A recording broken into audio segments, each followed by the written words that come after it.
Welcome back.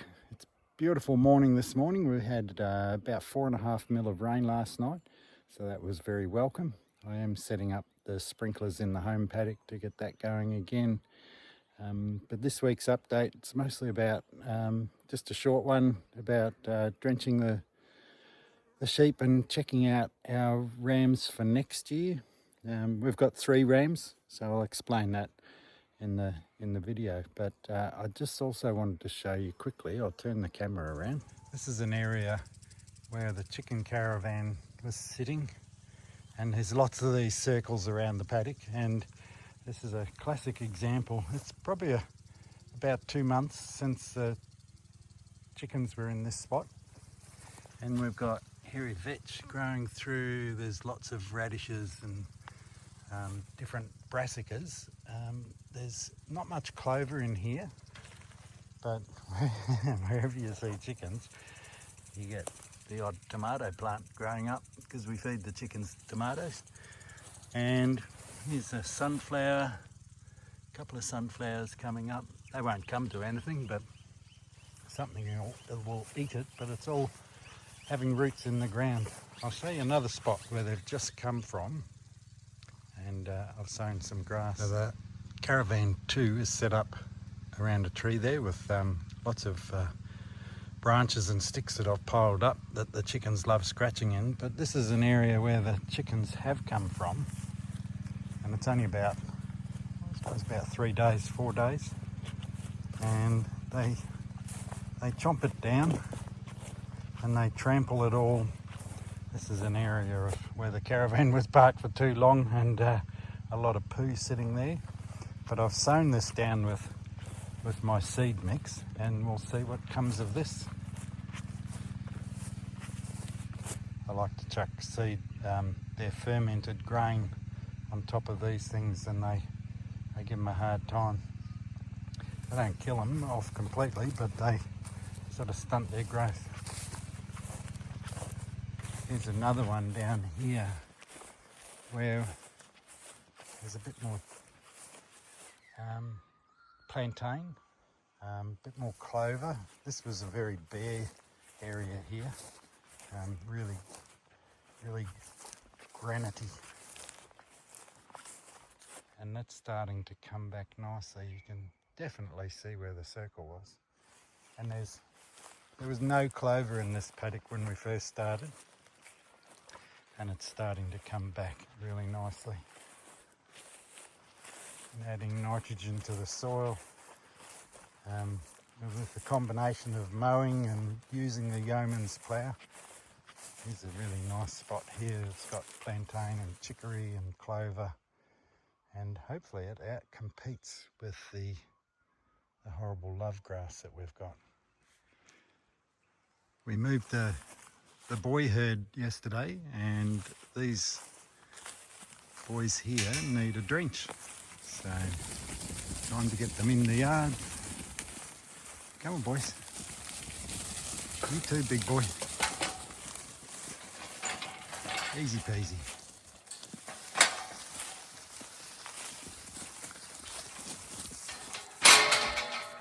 It's handy having 2 pens that they can run into to give you time to shut the gate behind them. But they're very good.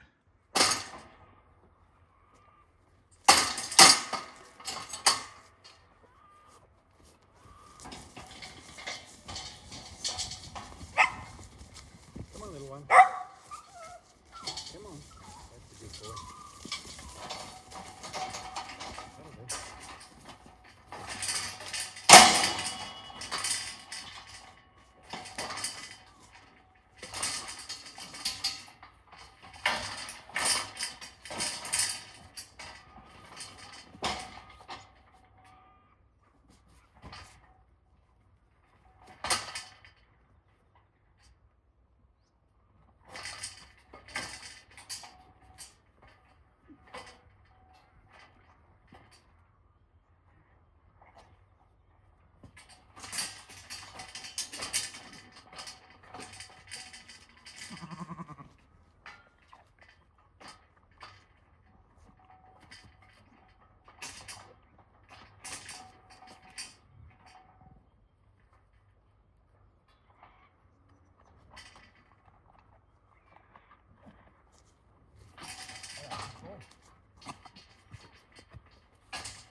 Too easy.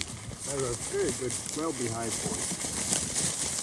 I'll put them back out in the laneway and they can spend the day out there before I put them back in the paddock. So they're looking pretty good.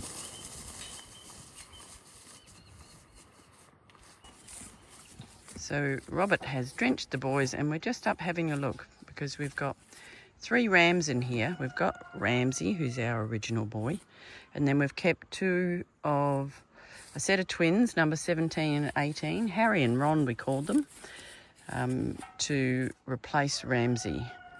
And this is one of them. We're just checking them out and making sure they've got 2 testicles because Ramsey's actually only got 1. So this is number 18. And just having a look at him. He's got a bit of white on him. A bit lighter in the face. Yeah, and not as big. Oh, we think he's a little bit bigger. I think he might be a little bit better. Checking his testes aren't as big. His testes aren't as big. I'll grab the other and one. he smells rammy.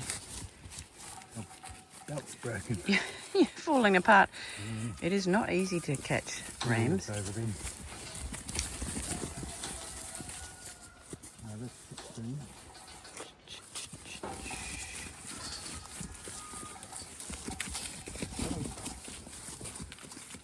Number 17, he is.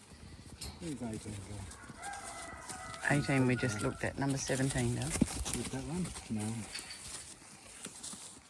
That one there. No, I just looked at that. 17. Where is he? Which one's got nuts? Hey. He's got a really black face. You can't leave them in it. Yeah, we can't find him. I think that's in there.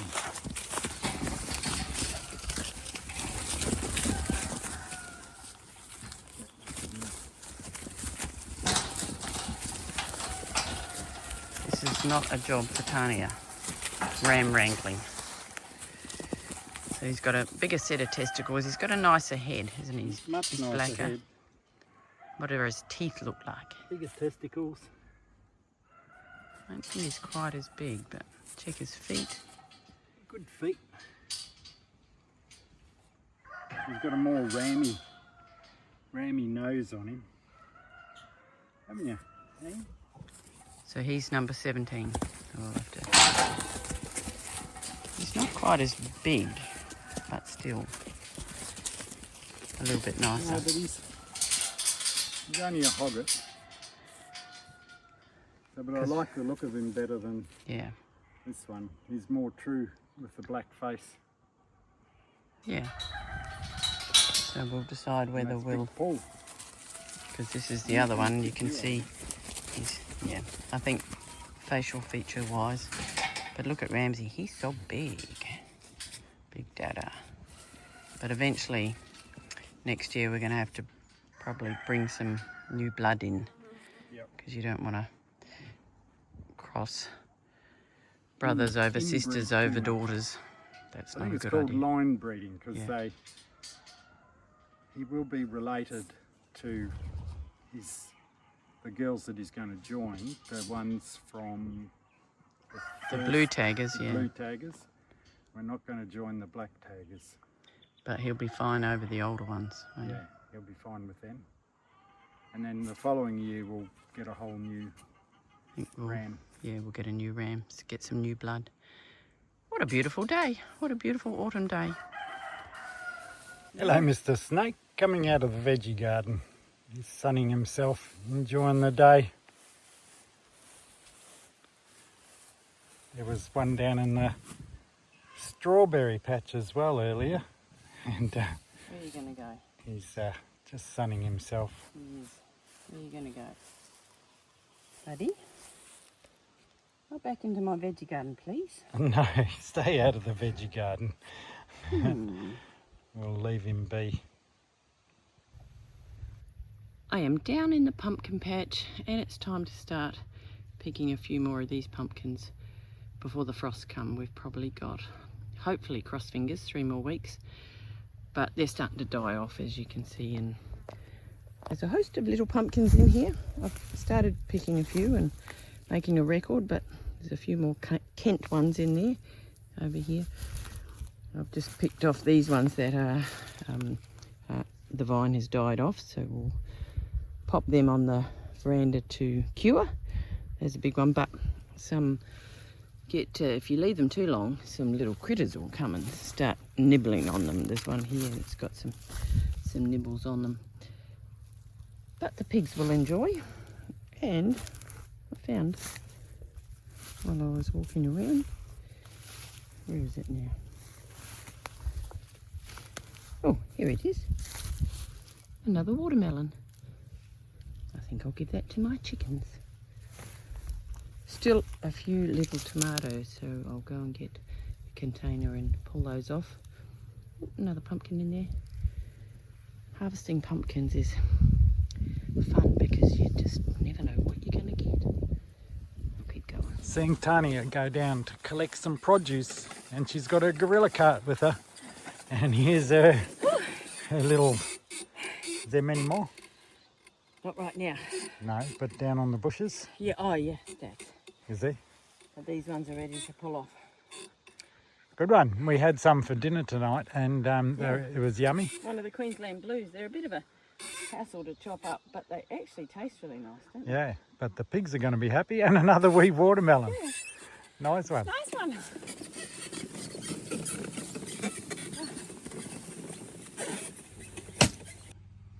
Nice. I could go in the show. I don't think they have a pumpkin chopping competition. Pumpkin splitting competition. Hey?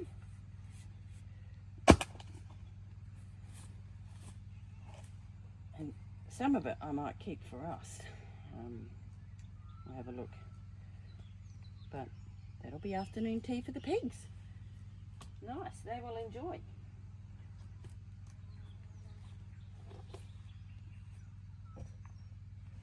What a good sized pumpkin. I think I've got 9 so far that I've collected off the vines, but there's probably at least another 5 in there. So they've worked well. I'll plant them again next year. They're great pumpkins, Queensland Blues. I think I might keep a little bit of pumpkin of this one for us to roast in the next little week. So we'll leave this video here. Thanks for joining us yet again, and we'll see you next week back on the farm.